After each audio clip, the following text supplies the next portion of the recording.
Amém. Glória a Deus, irmãos. Glória a Deus.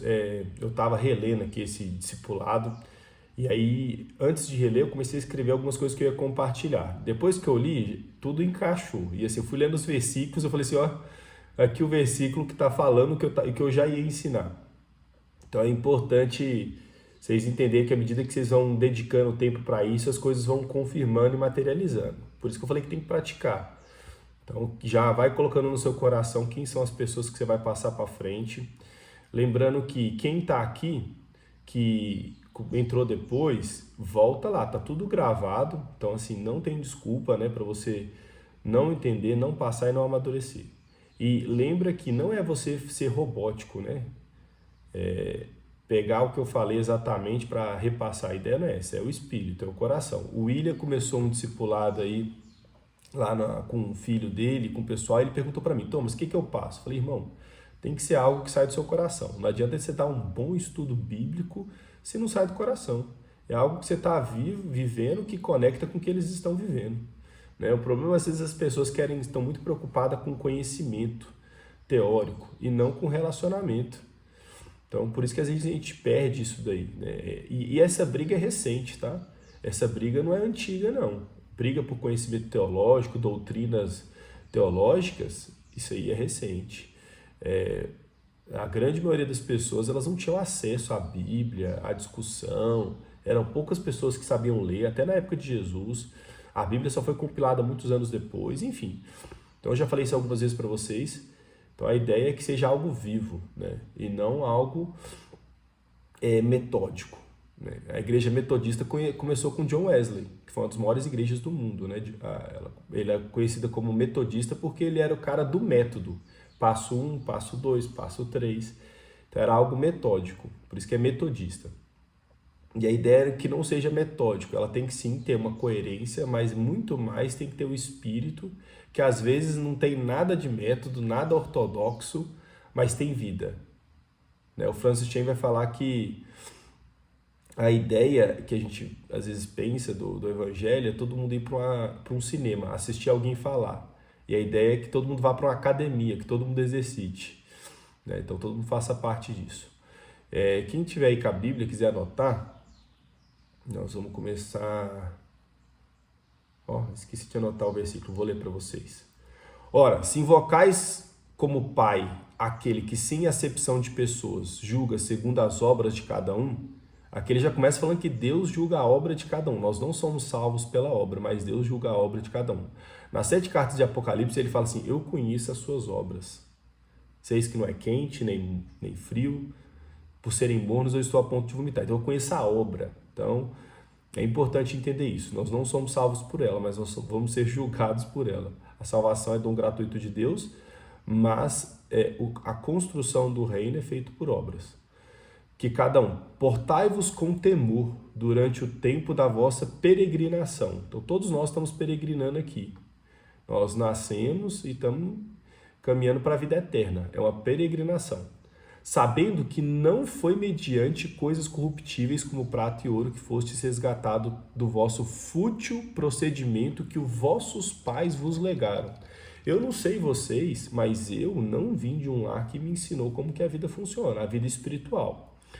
Então, as pessoas que não têm noção de batalha espiritual, que nós vivemos num mundo que está em constante conflito pelas nossas almas, as pessoas estão perdidas. Eu estava perdido. Eu nasci perdido, eu não tive esse privilégio de entender desde pequeno como que o mundo funciona.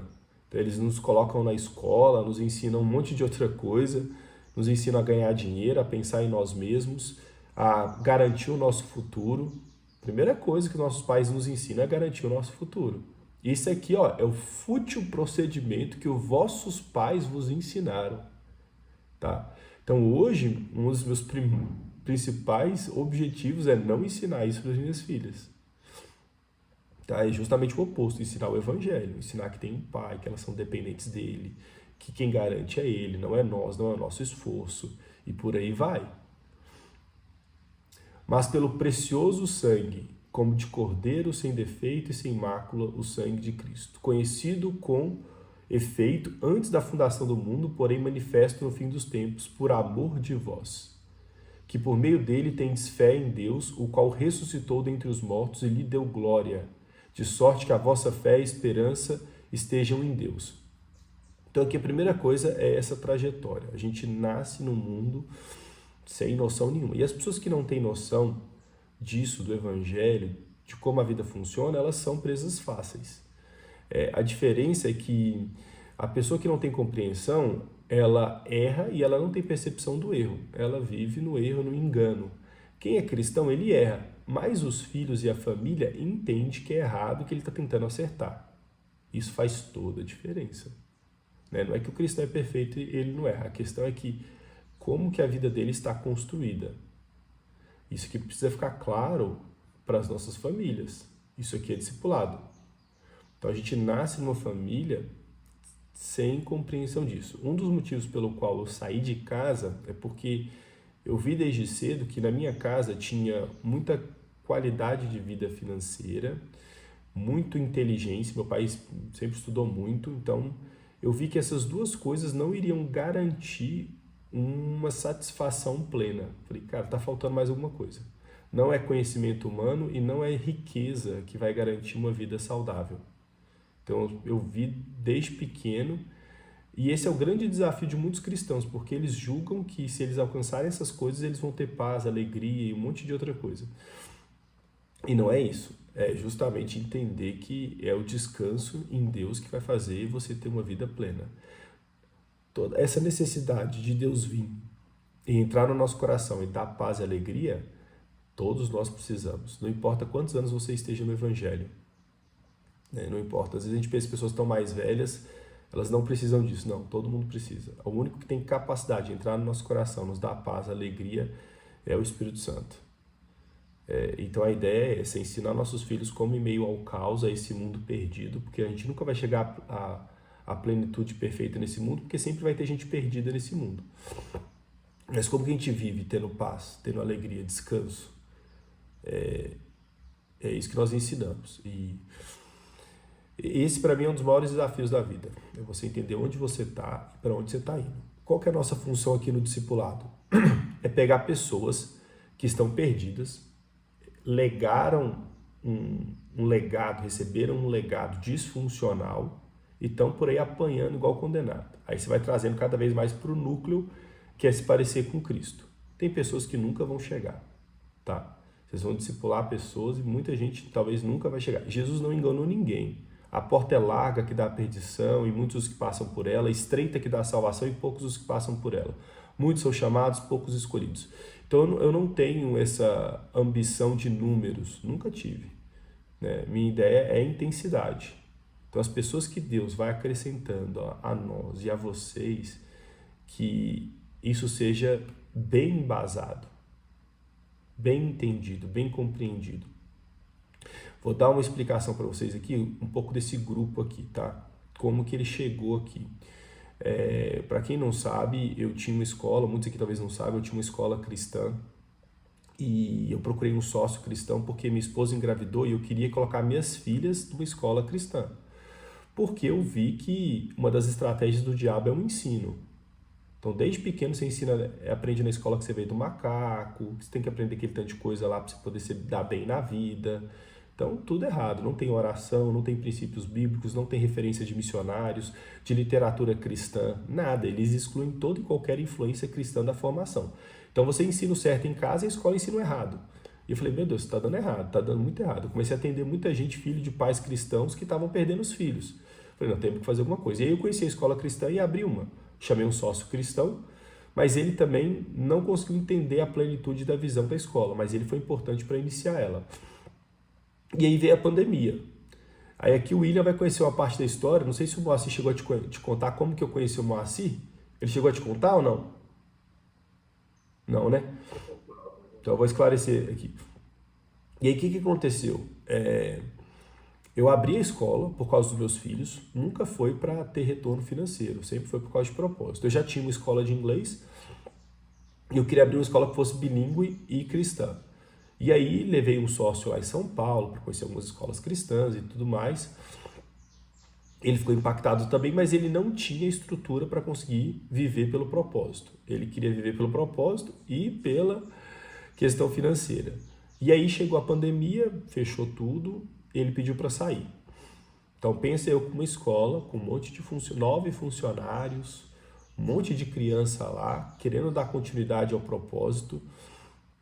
Meu sócio fala, eu sou engenheiro, meu setor não parou, então como é que eu vou parar de ganhar dinheiro para poder investir num negócio que só tem despesa? Então eu vou sair. É nessas horas que você vê a maturidade de uma pessoa, né? Eu fiquei sozinho.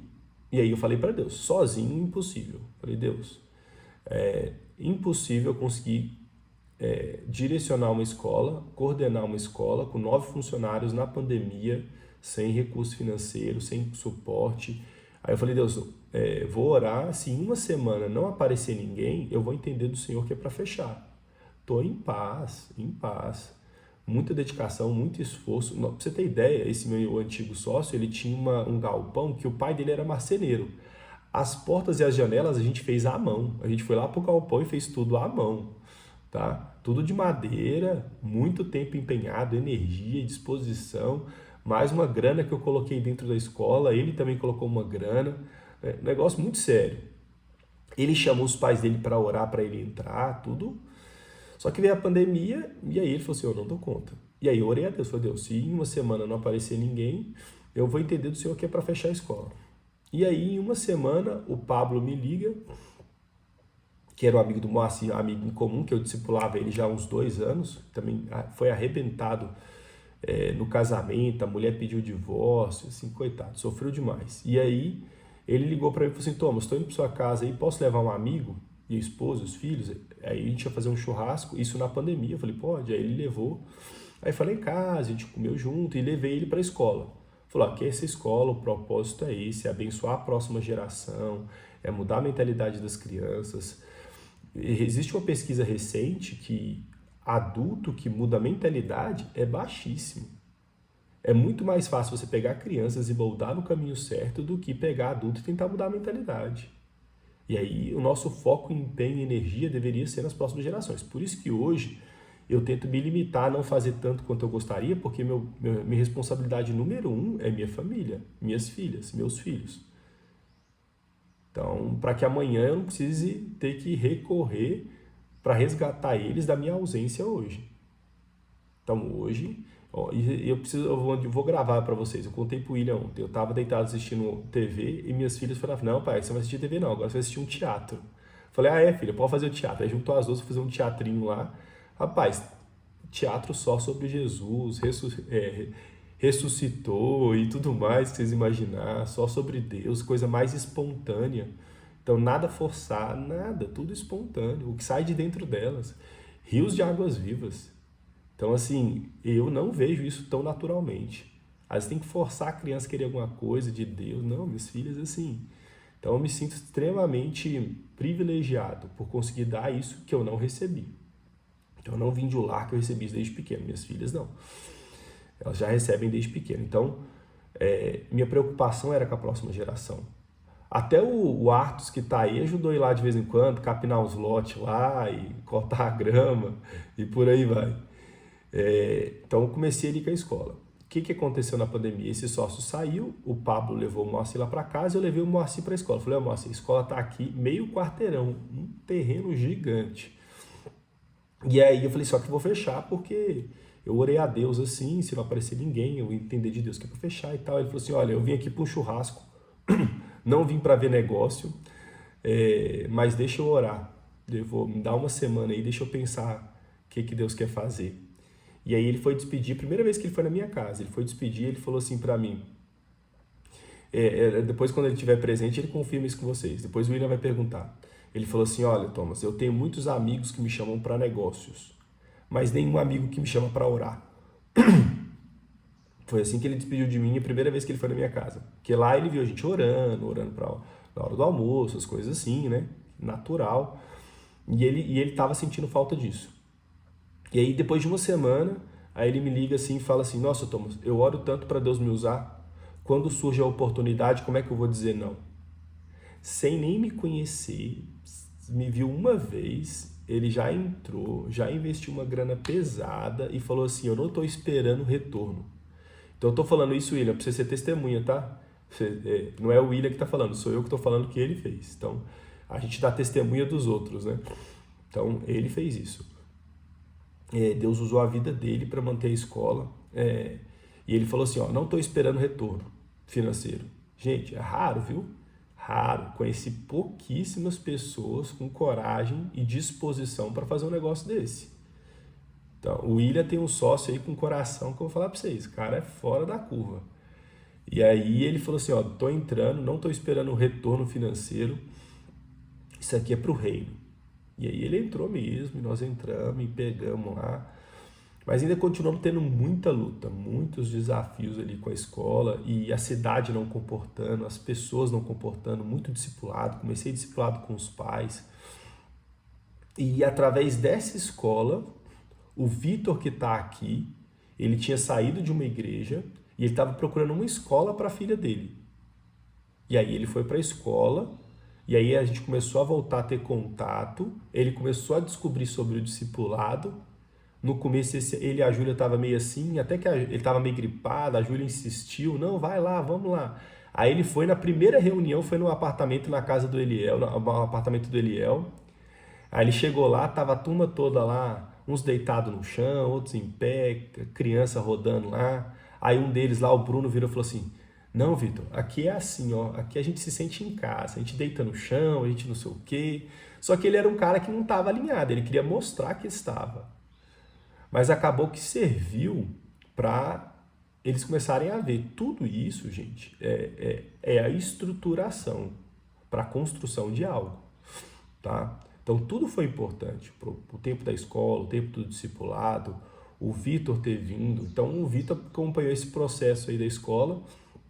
Ele entrou com a filha dele e demorou um tempo até ele começar a entender, interagir. E põe tempo nisso aí. O grupo também começou a ter conflito, atrito, desafios, muita luta, né? Paulo vai falar assim, ó, lutas por fora e tremores por dentro. E nada foi poupado, lutas por fora e tremores por dentro. Então, assim, muita luta para quê? Para manter um discipulado com pessoas, com famílias. E eu pensava assim, ó, a galera não tá levando a sério o discipulado. Deixa eu falar um negócio para vocês. O problema do mundo não é o mal, não é o diabo, tá? Senão Deus tinha tirado o diabo do mundo. Já tinha prendido ele, já tinha lançado no lago do fogo. O problema não é o diabo. O problema do mundo são os cristãos mornos, é o crente morno, tá? E esse é o grande problema do evangelho e do mundo. A Bíblia fala que o mundo aguarda ardentemente a manifestação daqueles que creem em Jesus, que são chamados segundo o seu propósito. Então o mundo está aguardando as pessoas se manifestarem. Aí os cristãos estão mornos, cada um cuidando só do seu. É aquilo que a gente foi ensinado pelos nossos pais. Você tem que garantir o seu futuro. Aí você deixa de cuidar dos seus irmãos. Então, aquele que conhece e não pratica, nisso peca. Então, por que as pessoas estão doentes? Porque elas são egoístas, porque elas pensam só em si. Elas querem garantir seu próprio futuro. Isso vai adoecer. O que traz cura? Ser bênção na vida dos irmãos. Então, assim, quem não põe energia, isso é difícil demais, porque tem irmão que não vai querer, tem irmão que não vai valorizar, e por aí vai. Então, eu não posso fazer isso por carência e por reconhecimento. Eu tenho que fazer isso por propósito. Então, assim, um dos grandes desafios é esse. Então, através disso veio a escola. Através da escola veio alguns discipulados, né? Desses discipulados aí veio o Vitor. Do Vitor, vou pular agora só para vocês entenderem, veio o Léo que está aqui pela segunda vez. E eu queria abrir um parênteses aqui. Ô Léo, você quer compartilhar aí, deixar o Vitor também ajudar você, como é que você foi parar lá no sítio ali do Vitor? Compartilha com a gente, porque o Léo acabou de chegar, hoje é a segunda reunião dele, e aí eu queria que ele falasse um pouco de como ele veio parar aqui. Sim, bom dia, gente. Obrigado aí pelo espaço. Foi algo bem bonito, assim, para falar a verdade. Estou passando, né, tem passado, agora já mitigou muita coisa, eu sigo firme aqui nas orações e nos passos que a gente tem caminhado, mas foi devido a um momento bem complicado da minha vida pessoal, de uma luta espiritual, de uma batalha, muito em linha com o que você disse, Thomas, de não conhecer antes, né, que tem tudo isso, de como que funciona, como que eu lido, como que eu preciso reagir, como que eu vou em busca. Então eu me vi muito naquelas falas ali no início da apresentação, e eu tive, foi um sonho. Eu sonhei que eu estava com os pais da Júlia, né, esposa do Vitor, e antigamente meus pais com os pais deles eram muito amigos, assim, eles foram perdendo um pouco a conexão, mas eram muito amigos. E eu sonhei como se eu precisasse pedir uma ajuda. Então foi um sonho, eu fui falar com a Júlia e depois falando com o Vitor também. Foi mesmo um recado assim, divino. O sonho foi muito assim, eu não estava pensando em nada sobre isso, não estava pensando neles, não tinha visto nada assim desse mundo mais carnal, vamos dizer assim, mas o espiritual veio falar comigo, pede ajuda, vai através deles, e o Vitor veio também ali com a Júlia, a gente fez algumas orações, eu segui depois outro dia, o Vitor falou, tô voltando, vamos falar de novo, vamos, a gente falou de novo no sábado, aí já me colocou no grupo e hoje estou aqui. Estou falando de uma forma bem resumida. Não, legal, bênção. Assim, ó, deixa eu só. Quer falar alguma coisa, Vitor? Pode falar aí. Não, eu só queria te falar que eu mandei uma lembrança aí no grupo aí da foto da minha menina lá na escolinha. Eu vi, Se quiser botar ali na tela aí, eu vi. é um marco para nós, né? Tá salvo aqui. É, Feliz por Leonardo estar aí de novo. Ele mesmo está falando por si, então bênção. o Santo Espírito, né, no meio de nós. Ô, Léo, só para você entender, ó, essa questão do sonho foi a segunda vez que aconteceu. A primeira foi a Cláudia que sonhou.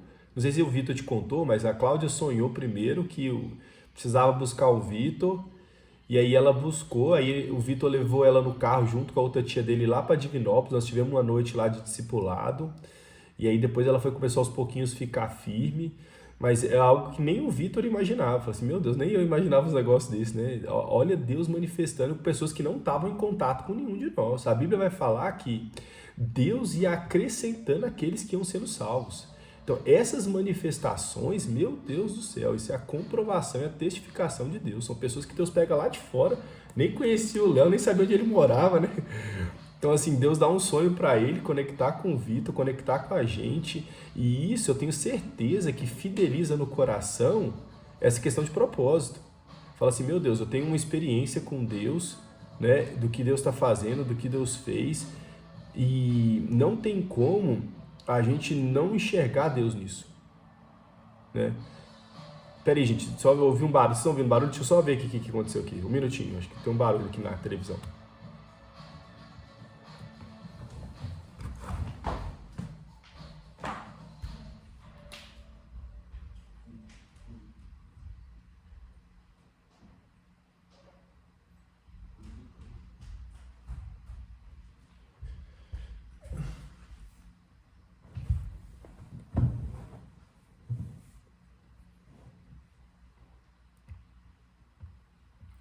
Gente, coisa do cão mesmo. A televisão ligou sozinha e começou a tocar um barulho alto aqui. Estou falando um negócio aqui, tem que repreender. O negócio é do cão. Nunca vi um negócio desse. A televisão ligou sozinha e tava tocando uma música alta aqui. Tá todo mundo dormindo. Então, assim, vamos lá. Então é isso, tá? Essas testificações da parte de Deus, eu tenho certeza que marcou o Léo aí pro resto da vida, marcou minha vida, do Vitor, porque é algo que é humanamente impossível de acontecer. Humanamente.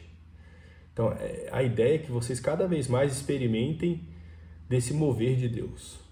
Rapaz, é isso. A gente vive para isso, para ver o extraordinário de Deus acontecendo. As pessoas estão cansadas de teoria, né? A teoria hoje tem um monte de informação na internet, mas ter experiências como essa, de ter um sonho, o sonho de conectar com pessoas que estão buscando a Deus, de você ser transformado, entender propósito, meu Deus do céu, né? E aí é isso, Deus continua fazendo. Por isso que eu sempre falava pro Vitor, enfrentando o luto, falei, Vitor, permanece, rapaz, permanece aí que Deus vai fazer. O diabo quer o tempo inteiro tirar a gente do caminho. Ele faz de tudo para que você saia do caminho. Que aí, saindo do caminho, você deixa de crescer e deixa de amadurecer. Quando você permanece, Deus está fazendo a volta. É que às vezes a gente não está vendo a olho nu, né? A gente não consegue enxergar. Mas o nosso foco aqui é orar por vocês para que vocês consigam permanecer, para que vocês consigam experimentar e amadurecer. Então, assim, ó, Léo, é isso. A gente vem, a gente nasce nesse mundo, a gente sem informação, sem nada, a gente vai tentando descobrir e a gente só começa a, de fato, a ter um efeito quando a gente começa a entender propósito. Por que a gente está aqui, andar com irmãos. É isso que eu procuro fazer. Eu andava perdido, eu estava em Londres, perdido, mas perdido que segue tiroteio. Hoje era para estar o Roberto, ele falou que vai estar a próxima reunião, que é o cara que me levou para a igreja em Londres. Então eu conversei com ele já, estivemos junto.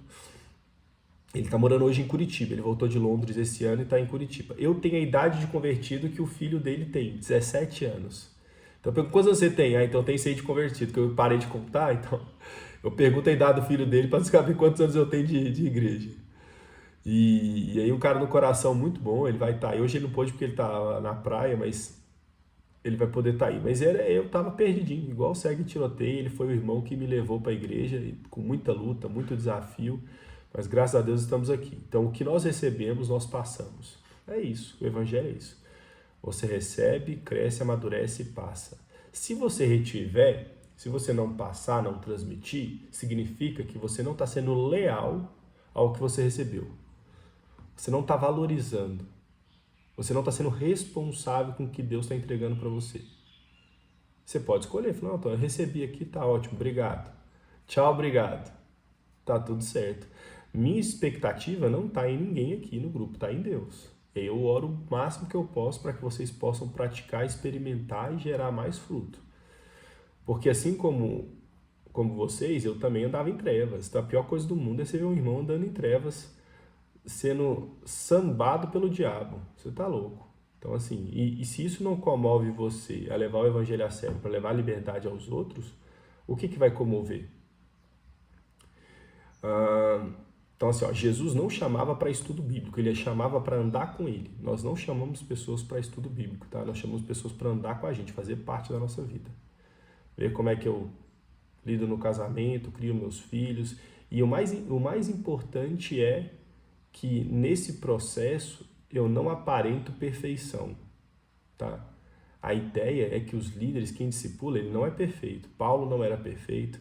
Às vezes quem andava com Paulo achava que ele estava até confuso, porque a Bíblia falava que ele queria ir para uma cidade e ele falava que o diabo o impediu de ir. Depois falava que ele ia para outra, falava que o Espírito o impediu de ir. Eu falei, Paulo, você não sabe para onde você está indo, não? Eu falei, não, estou indo para onde Deus manda, mas tem hora que não está dando, não. Então essa é a natureza, né? A gente vai acertar sempre? Lógico que não. E é muito importante para quem está sendo liderado ver quem lidera errar também. Como é que você lida quando você erra? Então, esse é o processo natural. Qual que está sendo o grande adoecimento do evangelho? Essa superficialidade de não ter convívio e ficar só com o que o outro prega. Quando eu fico com o que o outro prega, eu fico com um recorte do que o outro fala, não do que o outro vive. E aí fica muito superficial. Por isso que eu falo, precisa conectar com pessoas que vocês estejam vivendo. Né? Dentro da empresa, dentro da família, dentro de qualquer lugar que você for. Tá? Então, Jesus ele chamava para andar junto, formava as pessoas e enviava. O que Jesus mais fez? Andou com gente. Juntou 12 homens para andar com ele, para depois eles enviar. É isso que nós fazemos. Nós juntamos um monte de homens para andar junto, para entender discipulado, entender propósito e enviar. Para sair da zona de conforto. Esse é o grande desafio aí que nós estamos tendo. 1 João, do 1 ao 3. O que era desde o princípio, o que temos ouvido, o que temos visto, com as nossas próprias mãos, com os nossos próprios olhos e que contemplamos. E as nossas mãos apalparam com respeito ao verbo da vida. E a vida se manifestou, e nós a temos visto, e dela damos testemunha, e vô-lo anunciamos, a vida eterna, a qual estava com o Pai e nos foi manifesta. O que temos visto e ouvido anunciamos também a vós outros, para que vós, igualmente, mantenhais comunhão conosco. Ora, a nossa comunhão é com o Pai e com seu Filho Jesus Cristo. Então as pessoas estão perdidas, através da comunhão com a gente, elas vão receber o Evangelho e aí elas vão ter comunhão com Deus e com o Espírito Santo. O que acontece? É isso. Às vezes as pessoas querem estar perfeitas para ter comunhão, não querem expor os defeitos, as dificuldades. Por eu me resguardar, tanto que o William Moacir tentou várias vezes iniciar a discipulado dentro da casa dele, ele nunca conseguiu. Por isso, por às vezes receio, bloqueio, a esposa ali às vezes acha meio difícil, todo mundo passa por isso, tá? Eu com discipulado em casa, desafios com minha esposa, o Vitor tentou várias vezes começar o discipulado em casa, a esposa nunca deixou. Ah, que tipo de gente nós vamos trazer para casa? Que não sei o que, nós vamos expor. Rapaz, é isso, vulnerabilidade. Você não vou dar a Deus, Davi falava um negócio forte, eu não vou dar a Deus aquilo que não me custou nada. Então assim, você vai dar a Deus aquilo que não te custou nada? Custa alguma coisa. Então, custa privacidade, custa liberdade. Minha mulher reclamava, eu levava o Pablo, todo mês ele vinha de BH para minha casa, ficava 2, 3 dias lá. Aí ser casado, com um filho, liberdade, outras coisas. Ele tem que pagar um preço, não tem jeito. E aí não é fácil. Então, aí tem a questão das esposas, aí você tem que discipular a esposa, até ela entender, até ela ver a manifestação de Deus, até ela ser impactada, até ela começar a querer contribuir, colaborar. O Vitor tem passado por um processo muito bonito isso na família dele. Cada vez mais que ele vive, por que ele se mantém? Porque ele viu tanto que Deus abençoou a família dele. Tem hora que ele pensa, às vezes dá uma desanimada, ele fala assim, aí vê o tanto que a família está sendo abençoada, como ele nunca viu antes, e ele fala, cara, vale a pena. É verdade ou não, Vitor? Verdade, cara. Uma das primeiras preocupações que eu tive, quando eu cheguei, foi assim, como vou tirar minha filha da igreja, saindo da igreja, como eu vou dar para ela referência de igreja sem ela ir lá uma vez por semana? Aí eu perguntei para o Thomas, nós conversamos, o que aconteceu. O Thomas falou assim, não é ir na igreja uma vez por semana, cantar 3 louvores, ver uma pregação, que vai transformar a vida da sua filha, mas ela vê os pais e vê no evangelho na prática, no dia a dia, igual a gente está vivendo. Com a casa aberta, a casa cumprindo o propósito, pessoas entrando, sendo abençoadas, saindo. Nas nossos encontros, Leonardo, quando as crianças estão reunidas, enquanto a gente reúne para orar, as crianças reúnem para ser criança, para brincar, mas enquanto elas estão sendo crianças, elas veem o que os pais fazem. E aí, de repente, de um tempo para cá, minha menina começa a orar de forma natural, começa a cantar louvor de forma natural, começa a preocupar com as amiguinhas, vai para a escola, volta e fala para mim, papai, lá só tem uma coleguinha que é de Jesus, lá fulana falou de coisa errada para mim, eu estou tentando amar a cigana, fala desse jeito. Então assim, o evangelho ficou muito mais natural do que forçado na vida dela. Tremendo, hein? Meu Deus do céu. Isso aí pra mim, assim, gente, quando você atende muito pastor, filho de pastor, e você vê, assim, os testemunhos ruins, aí depois você vê um testemunho oposto aí, igual do Vitor, capaz, isso é gratificante demais, dá conta, né? As próximas gerações, né? Então, se a gente não se preocupar com as próximas gerações, quem vai se preocupar? Paulo Borges fala um negócio aí sobre o que diferencia um animal do ser humano. Para mim é forte, né? O animal ele pode fazer ciência, o macaco faz ciência. O macaco, se der uma pedra para ele abre um coco. Agora, qual que é a única coisa que você não vai ver um macaco fazer? Plantar bananeira para as próximas gerações. Ter crise de propósito, crise de identidade. Isso aí você não vai ver. Então, quem que pensa nas próximas gerações? Quem entende propósito. E aí, muitos pais, deixa eu falar um negócio pra vocês, muitos pais, a grande maioria são pais bons, com o coração preocupado com os filhos, só que eles estão com as ferramentas erradas, que é trabalhar, dar qualidade de vida e dinheiro, e não dar ferramentas espirituais. E a ferramenta espiritual, ela só desenvolve na prática. É servindo as pessoas, é sofrendo pelo irmão, é chorando com os que choram, se alegrando com os que se alegram. É isso. Se não tiver isso na prática, para eles vai ficar muito confuso. Aí uma vez eu falei para uma pessoa que eu discipulava, falei para ele assim, olha, se você ensinar para o seu filho que viver o evangelho é ir para a igreja, escuta o que eu estou falando para vocês. Se você ensinar para os seus filhos que viver o evangelho é ir para a igreja, Pode acontecer de ter uma revolução no país, igual aconteceu em vários na China, assumir um governo contrário aos princípios cristãos e só permitir pastores que pregam coisas que estão alinhadas à cartilha do governo. E eles vão se submeter àquele pastor porque você ensinou que servir a Deus é servir o pastor. E não se tornar a referência e o discernimento que precisa ter para saber o que é de Deus ou não. Vou dar outra para você. Tem um empresário aí em Divinópolis que ele estava indo numa igreja e ele falou assim para mim: não, Thomas, estou indo em tal igreja, mas eu não gosto muito não. Eu estou indo naquela igreja porque o pastor ganhou meu filho. Então ensinou a tocar bateria, violão, e meu filho está dando muito trabalho. Então, como ele ganhou meu filho, eu vou lá, mas eu discordo de quase tudo que ele fala. Porque ele gosta de pular, gritar, rodopiar. Eu falei para ele: não faz isso. Se você for na igreja por causa do seu filho, daqui a pouco o seu filho vai estar te questionando quanto ao que você vive e o que você prega. Aí ele: como assim? Eu falei: você tem que ser referência, não o pastor. Aí ele falou assim: mas isso aconteceu esses dias. Eu falei: o quê? Eu estava na igreja, o pastor pregando, e meu filho começou a pular e rodar. Eu falei pro meu filho: para com isso. Aí meu filho falou assim: você está falando isso porque você não tem o Espírito Santo. O filho repreendeu o pai. Falou que o mover do Espírito é pular, gritar e rodar. Então assim, loucura. Então, se a gente não assume a responsabilidade, que se Deus te deu um filho, se Deus te deu uma filha, Ele confiou em você a responsabilidade de ensinar, não confiou a ninguém não, pastor nenhum, líder nenhum. Se você não assumir, aí é responsabilidade sua.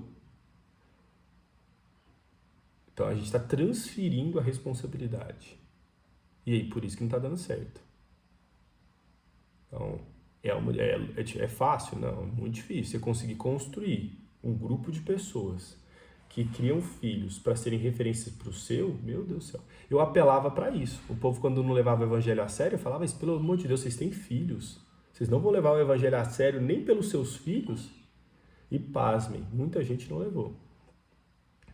Nem pelos filhos. Então, assim, loucura. Eu não sei como é que esse povo dorme. Eu, quando eu estou o tempo inteiro monitorando, quando eu vejo que está entrando alguma sementinha contrária ao evangelho na mente das minhas filhas, rapaz, aí eu trabalho dobrado, oração, jejum, comunhão, para arrancar essa semente de dúvida. Teve uma menininha aqui no condomínio, que brinca com minhas filhas. Chegou para minha filha e falou assim: não, Deus não existe não.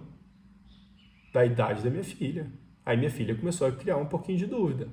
Papai, existe, eu não estou vendo, eu quero ver. Tem hora que ela fica até nervosa. Como é que eu não vejo Jesus? Eu quero ver Jesus. E aí, como é que faz? E aí a gente vai orando. Aí logo depois ela começa a ter as experiências dela e aí ela começa a influenciar as outras. Então a minha influência da minha filha tem que ser a mais forte do que o pai dela influenciar a filha dele. Amém ou não amém? É isso aí. Não é para ficar com medo, não. Ai, não reúne com aquela ali, não, porque aquela ali não entende nada, não. Que pode reunir com minha filha ali, ó. Eu garanto que o que eu ensinei para ela, ela não perde, não. Muito pelo contrário. Ela vai ser mais forte do que a sua dúvida. E isso só é possível na prática. Então, às vezes, nós estamos muito preocupados com a vida de adulto, trabalho e tal, e os nossos filhos sendo ceifados. Dentro de casa. Aí querendo discipular outros. Você tá maluco? Funciona não. Então é isso, tá? Deixa eu ver. Atos 2,46. Eu amo essa passagem, foi o que eu falei para vocês. Todos os dias continuavam a reunir-se no pátio do templo, partiam um pão em suas casas e juntos participavam das refeições, com alegria e sinceridade de coração, louvando a Deus e tendo a simpatia de todo o povo. E o Senhor lhes acrescentava todos os dias os que iam sendo salvos. Então, quando eu olho para o Léo aqui, rapaz, que alegria, porque não fui eu que fui atrás do Léo, não fui eu que fui discipular. Deus acrescentou o Léo aí, entendeu? Deus falou assim: não, Léo, você está perdido aqui, ó, participa ali de um grupo ali. Deus acrescentou o Léo aqui. Rapaz, é Deus, né, que faz. A gente não convence ninguém de nada, não, é o Espírito Santo. E aí, por isso que eu falo, às vezes as pessoas até assustam, né? Às vezes a gente está insistindo em pessoas que a pessoa não quer ouvir o Espírito Santo. Imagina, se nem a pessoa quer ouvir o Espírito Santo, você acha que ela vai me ouvir? Eu tô fora. Aí fica insistindo com pessoas que não estão querendo ouvir, mas, meu Deus, a pessoa vai, infelizmente, vai se lascar. Porque o diabo não está para brincadeira. A Bíblia fala que ele está ao derredor esperando a quem ele possa devorar. Ele está rugindo, esperando a brecha. Aí você acha que se o Espírito Santo não convencer a pessoa, eu vou convencer, mas nunca. Já tentei, tô fora. Então é isso. Aí quando o Espírito Santo convence alguém, aí nosso empenho, nossa energia, nossa disposição, nosso ânimo, nossa oração vai para quem o Espírito Santo está movendo. Por isso que Jesus falava assim, Jesus chegava na cidade e ele não curava todo mundo não. Ele falava assim, eu só faço aquilo que eu vejo meu pai fazendo. Por que Jesus não chegava e já fazia assim, todo mundo está curado? Eu coloquei o pé nessa cidade, todo mundo está curado. Acabou. Não. Ele pegava um ou outro e falava assim, o que você quer que te faça? Porque ele queria ouvir da pessoa também. Então eu só faço aquilo que eu vejo meu pai fazendo. Eu não faço nada de mim mesmo. Porque se a gente começa a fazer da nossa vontade, aí começa a ter ego, vaidade, como muitos aí no meio religioso fazem. Curam uma pessoa, eles usam de propaganda para ter mais membro, para ter mais dízimo. É isso aí. Vamos lá, parte do discipulado aqui. Como Deus ordenará nossas vidas? Como Ele nos escolherá? Todos os irmãos precisam entender que Deus não mandará um anjo ao nosso quarto para nos dar orientações. É para isto que existem as relações no corpo, para que haja edificação. Por isso, para que alguém possa ser orientado, é necessário que seja manso e humilde, sujeito aos irmãos, submisso aos líderes, alguém que renuncia à rebelião e à obstinação, alguém que dá ouvido aos conselhos. Ninguém pode ser edificado por outro se mantiver uma atitude de independência, orgulho e autossuficiência. O Arthur está aqui, uma vez eu falei isso para ele, falei, Arthur, você acha que você sozinho, ele está aí, ó, testemunha, você acha que você sozinho você vai conseguir ser bênção para sua esposa, para os seus filhos, para sua família? Ele falou, mas eu não estou falando isso, nunca falei isso. Eu falei, não, mas suas atitudes estão demonstrando isso. Não tem como plantar abacaxi e colher melancia. O plantio é livre, a colheita não. Todo mundo planta o que quiser. Agora todo mundo é obrigado a colher o que plantou. Então as nossas atitudes falam muito mais do que as nossas palavras. E às vezes nem as pessoas têm percepção do que elas estão plantando. Então eu preciso de um irmão e falar assim, irmão, você está plantando um negócio ruim aí. Arrepende antes que você colha coisas amargas. A ideia do evangelho é essa, da comunhão é essa. Para nós nos ajudarmos a termos compreensão de propósito e discernimento. Porque Deus ama quem é humilde e se sujeita a andar em comunhão. Uma vez a Cláudia me fez uma pergunta. O Léo conhece a Cláudia, né? Claro, né? Lá de Paineiras. Aí ela fez uma pergunta assim para mim. Falou assim, Thomas, eu estava na igreja católica e dei uma desanimada, fui para a evangélica, também não gostei. Tem algum problema eu ficar na minha casa buscando a Deus, estudando a Bíblia? Olha a pergunta dela. Tem algum problema eu ficar em casa buscando a Deus e lendo a Bíblia? Falei assim, olha, Cláudio, você tem 2 filhos. São os melhores filhos do mundo, são exemplares, melhores notas, disciplinados e obedientes. Só tem um problema, eles não conversam e só brigam. Você estaria feliz? Não. Você imagina Deus. Quando seus filhos não conseguem conviver. Então não adianta você dedicar a oração, leitura. Não sei se você é incapaz de viver em comunhão. Você esquece. Esquece. Pode decorar a Bíblia. A letra mata, o Espírito vivifica. Porque o Espírito me move para a comunhão. A letra me move para o individualismo. Tá? O Espírito me move para a comunhão e a letra me move para o individualismo. Por isso que eu preciso entender a letra a partir do Espírito. Quem não tem o Espírito e estuda a Bíblia, vocês podem ver, ficam pessoas isoladas, arrogantes e incapazes de andar em comunhão. O William tá aí, ó, é pastor há quase 50 anos, que não me deixa mentir. Então é isso. Então, se a gente não entender que a bênção tá, quão bom e agradável é que os irmãos vivam em comunhão. E quanta luta a gente tem que viver para viver em comunhão, né? Muito difícil. Ô, Tom, Ah, depois que você falou que ele um dia você pregou, cara, nunca mais saiu da minha cabeça. Sobre comunhão, requisito. Caracteriza andar na luz? 1 João 1,7. Isso aí, exatamente. Se eu sou cristão, necessariamente eu tenho que ter comunhão. É assim, ó. O que caracteriza que você está na luz e não nas trevas, né? 1 João 7. Se andarmos na luz como ele na luz está, nós mantemos comunhão uns com os outros e o sangue de Cristo nos purifica de todo pecado. Então, o que caracteriza que eu estou na luz é que eu estou mantendo comunhão. Se eu não estou mantendo comunhão, eu estou nas trevas. E manter é uma constância, tá? De anos. De anos. Estou falando de 1 mês, 2 meses, não. É para uma vida, é para uma eternidade. O que eu estou fazendo com vocês aqui, se vocês quiserem andar comigo, é até a eternidade. Não é enquanto o discipulado durar, não. Pelo amor de Deus. Eu estou em falha com o William. O William falei que ia visitar ele, até hoje não fui. Mas eu estou orando aqui, William. Deus vai proporcionar aí, eu vou te visitar aí. Mas você também pode vir aqui me visitar se quiser. Nós vamos marcar. Mas é isso. Então, a comunhão, ela precisa ser contínua, constante. Eu li para vocês no começo, eles se reuniam todos os dias para partir o pão. E com sinceridade de coração ter comunhão. Meu Deus do céu. Aonde que você vê isso? Meu pai me questiona. Falou assim, onde tem esse povo que vive isso que você prega? Nunca vi. Hã? Meu pai me questiona. Tem. Você só não viu, mas tem. Eu tô vivendo, só que ele não sabe. Então, assim, é isso. Não tem, muito difícil. Então, a luta maior do diabo é para que isso não aconteça. Então, eu fico triste quando algum irmão não consegue perseverar, oro por ele, permanecer. Porque se o cara não tá aqui, tendo comunhão, o que ele tá fazendo, irmãos? Me fala. Se a pessoa não tá priorizando comunhão, relacionamento e Deus, o que ela tá priorizando? Hã? É dinheiro, é negócio, é bem-estar. É coisa da carne. Não tem como. Não tem como. Às vezes o diabo sufocou ela tanto que ela não tem energia mais, disposição, ânimo. Tem que orar. Mas não tem motivo para eu não priorizar o evangelho. Quem dera se eu tivesse lá atrás recebido a oportunidade de participar de um discipulado desse. Você tá doido. Nossa Deus. Aí nós estamos forçando para permanecer e tem gente que fala assim, não, coisinha à toa. Beleza. Tá tudo certo. Preciso finalizar aqui. Se cair aqui, deixa eu fazer o seguinte, deixa eu abrir logo um outro negócio, que eu tenho mais 10 minutinhos para terminar aqui. Beleza? Vou abrir o negócio aqui e em 10 minutinhos eu termino.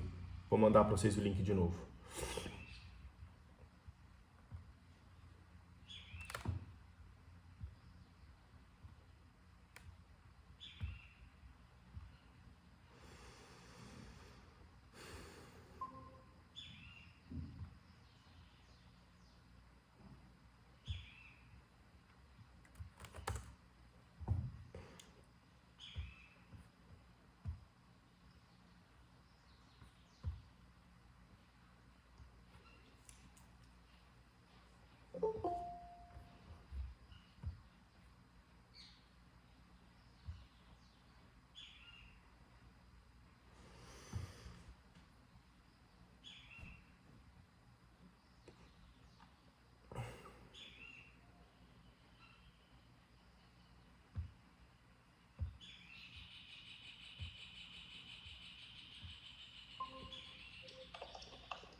Pera aí.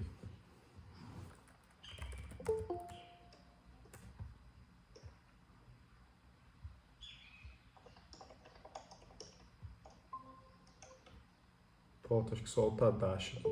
Aí, Tadashi. Pronto. Mais um aqui.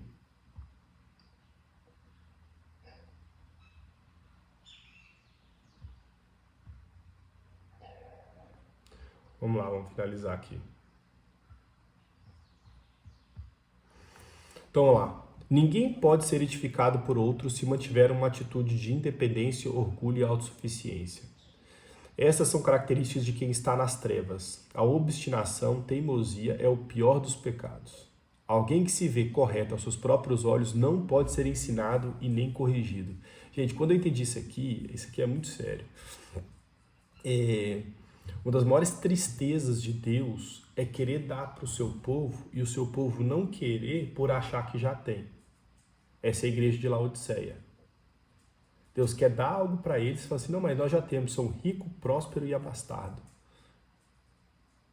Deus ele fala para Jerusalém, Jerusalém, Jerusalém, eu quis aninhar vocês como a galinha aninha os seus pintinhos debaixo da asa.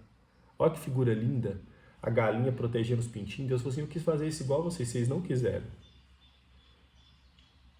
Então a maior tristeza é você querer dar algo abençoado para a pessoa e a pessoa fala assim, não quero. Então Deus sofre e a gente sofre. O cristão também que quer derramar sobre o outro, que fala que não quer, é uma tristeza. E aí a gente tem que procurar pessoas que o Espírito Santo já esteja trabalhando para poder dar. Então quem não dá para você dar discipulado para quem não quer. E ainda vai ter situações que você vai dedicar para pessoas por 1 ano, 6 meses, depois a pessoa vai falar obrigado, tchau, obrigado. O Vitor tem um irmão assim que ganhou ele para Jesus, um pastor, que está adoecendo por causa disso. Porque ele dedicou e ele é um cara que dedica mesmo, tá? Ele ora, vai para o monte todo dia, jejua, o cara dedica mesmo, ele leva o evangelho a sério. Só que tá com algumas ferramentas erradas, e por conta disso ele tá adoecendo, porque as pessoas depois de um tempão ele investindo, a pessoa vira para ele assim, tchau, obrigado. E ele tava na expectativa que a pessoa ia ficar com ele pro resto da vida, que ia dar sequência ao trabalho dele, que ia ser irmão dele. E o cara vira as costas sem nem pensar 2 vezes. Aí o cara pensa, puxa, eu podia ter dedicado tempo para outro. Dediquei para essa pessoa e essa pessoa virou as costas para mim. Por isso que às vezes eu falava com o Vitor, às vezes ele não entendia, né? Que às vezes eu cortava algumas pessoas. Aí o Vitor, que isso? Então corta as pessoas, você tá doido? Você tá doido? Você que cortando as pessoas? Como é que é isso? Que evangelho que é esse, né? Como é que você corta pessoas? Não é eu que corto, eu só materializo a postura da pessoa. A gente dá chance, dá várias, mas chega um momento que a pessoa, ela mesmo já demonstrou várias vezes que ela não valoriza aquilo que está sendo ensinado. Tá tudo certo. O que não pode é ela ficar tomando o tempo de outra pessoa que valorizaria. Você pode permitir isso por um tempo, não por muito tempo. É o que Deus faz com a gente. Ele dá um tempo de arrependimento. Arrependa-se. Buscai o Senhor enquanto ainda há tempo. Vai chegar uma hora que não vai ter mais tempo. Isso é bíblico. E a Bíblia fala assim, ó, aquele que conectado a mim dá fruto, meu Pai limpa para que dê mais fruto. Quem não tiver conectado a mim, quem não dá fruto, o ramo que não der fruto, meu Pai corta e joga no fogo. Eu faço isso? Não, Deus faz. Quem corta o galho que não dá fruto e joga no fogo é Deus. Um discípulo não é assim. Ele é como ovelha e não como cabra. Ele aceita a repreensão e ama a correção. Os discípulos devem buscar ensino e conselho, ouvir e praticar. Somos membros do corpo de Cristo e as orientações do cabeça vêm através de outros membros. Deus quer nos abençoar através dos irmãos. Como deve ser o que discipula? É assim, ó. Eu posso falar 3 coisas para vocês. Uma coisa da parte de Deus, essa é inegociável. Essa de andar em comunhão é negociável? Não. Se você não quiser andar em comunhão, você vai viver em trevas. Isso é inegociável. Outra que é conselho meu, aí esse é parcialmente. Então, por exemplo, Thomas, estou afim de tal pessoa. Eu falo assim, ó, a Bíblia fala que tem que ser no Senhor. Você não pode casar com uma pessoa que não tem o mesmo princípio bíblico, cristão que você, porque senão você vai colocar em julgo desigual. Isso é bíblico. Mas aí eu não posso falar assim, ó, não casa com aquela pessoa, ou casa com aquela pessoa. Aquilo ali já é conselho meu. Então, você ouve se você quiser. E tem a terceira que é opinião. Aí, ninguém precisa seguir a opinião de ninguém, não. Então, o líder, ele não faz discípulo para si. Qual que é o grande problema? Muitos líderes querem fazer discípulos para si e não para Cristo. E nós devemos dar a nós mesmos. Então, nós não damos a nossa teoria, o nosso ensino. Nós nos damos para que o evangelho frutifique. Com exemplo e com a palavra de Deus. Amém? Espero que vocês leiam isso aí, esse discipulado, finaliza ele, ora a Deus. Cara, gente, esse discipulado ele é lindo demais, porque assim, ele traz com simplicidade, clareza e profundidade a base. Então, ele traz a base. Aí daqui para frente a gente vai edificando.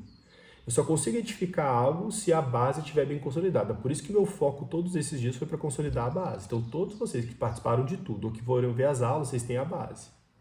Não entende quem não quiser. Essa é a base. O que nós fazemos a partir disso é a edificação. Então, vou dar um exemplo. Tem gente que chega para mim no consultório e fala, Tom, estou com problema com meus filhos.